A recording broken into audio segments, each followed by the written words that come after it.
Difference ಎಲ್ಲ ಬೇಕಾಗ್ಯದಲ್ಲ 100 ಎಕರೆ maximum 150 ಎಕರೆ ಅದು ಸಾಕಷ್ಟು ಆಗಿಬಿಡುತ್ತೆ. ಅದು ಹೆಚ್ಚಾಯಿತು. 1700 ಎಕರೆ 1777 ಎಕರೆ ಯಾಕೆ ರೀ? ಯಾರೆಲ್ಲ ಬಂದಿರ್ಬೋದು ಮಕ್ಕಳು ಉತ್ತರ ಕರ್ನಾಟಕದಲ್ಲಿ ಕೊಡ್ರಿ ಇಲ್ಲಿ ಪಾಪ ಉದ್ಯೋಗದಲ್ಲಿ ಸಾಯ್ತಾ ಇದ್ದಾರೆ ಜನ.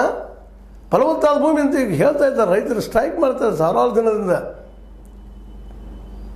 ಚುಕ್ಕಿ ನಂಜುಂಡಸ್ವಾಮಿ ಅವರಾಗಿರ್ಬೋದು, ಅದೇ ಕಾಲಕ್ಕೆ ಬಡಗಲಪುರ ನಾಗೇಂದ್ರ ಅವರಾಗಿರ್ಬೋದು, ಹೋರಾಟಗಾರ ಹುರುಪ್ರಸಾದ್ ಕರಗೋಡ್ ಅವರಾಗಿರ್ಬೋದು. ಕೈಗಾರಿಕೆಗಳಿಗೆ ಜಮೀನು ಬೇಕಿದ್ದರೆ ಉತ್ತರ ಕರ್ನಾಟಕ ಭಾಗದ ಬಂಜರು ಭೂಮಿ ಬಳಸ್ರಿ. ಬೆಂಗಳೂರು ಸುತ್ತಲೂ ಫಲವತ್ತಾದ ಜಮೀನಿನ ಮೇಲೆ ಏಕೆ ಕಣ್ಣು ಅಂತ ಅವ್ರು ಕೇಳ್ತಾ ಇದ್ದಾರೆ ನಮ್ಮ ಪ್ರಸಾದ್ ಅವರು. ಸತ್ಯದಲ್ಲಿ ಇದೆಲ್ಲ ಬದುಕ್ತಾ ಇದ್ದಾರೆ. ತಲಾಂತರದ ಪಾಪದ ನೀರಾವರಿ ಭೂಮಿ ಮಾಡ್ಕೊಂಡು ಬದುಕ್ತಾ ಇದ್ದಾರೆ. ಮಾರ್ಕೆಟ್ ಸರಿಯಾಗಿ ಕೊಡ್ತಾ ಇಲ್ಲ. ಅದಕ್ಕೆ ಮಾರ್ಕೆಟ್ ಕೊಡೋದ್ರೆ ಸಾವಯವ ಮಾಡಿರಿ, ಅದನ್ನು ಮಾಡಿರಿ, ಇದನ್ನು ಮಾಡಿರಿ, ಕಚ್ಚಿ ಹಾಕಿ ಶುರು ಮಾಡಿಬಿಡ್ತೀರಿ.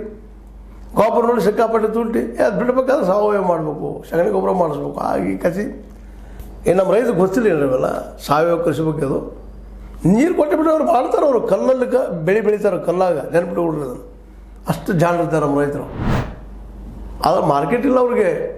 ಬೆಳೀತಾರೆ. ಹಸಿರು ಕ್ರಾಂತಿ ಆಯಿತು, ವೈಟ್ ಕ್ರಾಂತಿ ಆಯಿತು, ಬಿಳಿ ಕ್ರಾಂತಿ ಆಯಿತು, ಹಾಲು ಸಾಕಷ್ಟು ಉತ್ಪಾದನೆ ಆಯಿತು, ನಮಗೆ ಹೊಟ್ಟೆ ಹಾಕುವಷ್ಟು ಅನ್ನ ಬಂತು. ಆದರೆ ಮಾರ್ಕೆಟ್ ಇಲ್ಲ ಅವ್ರಿಗೆ. 5 ಕಿಲೋ ಅಕ್ಕಿ ಕೊಡ್ತೀರಿ, ಯಾರು ಕೊಡೋರು 5 ಕಿಲೋ ಅಕ್ಕಿ 10 ಕಿಲೋ ಅಕ್ಕಿ ರೈತರದ್ದು. ನೀವು ಹೇಳ್ಬೋದು ನಾವು ಖರೀದಿ ಮಾಡಿ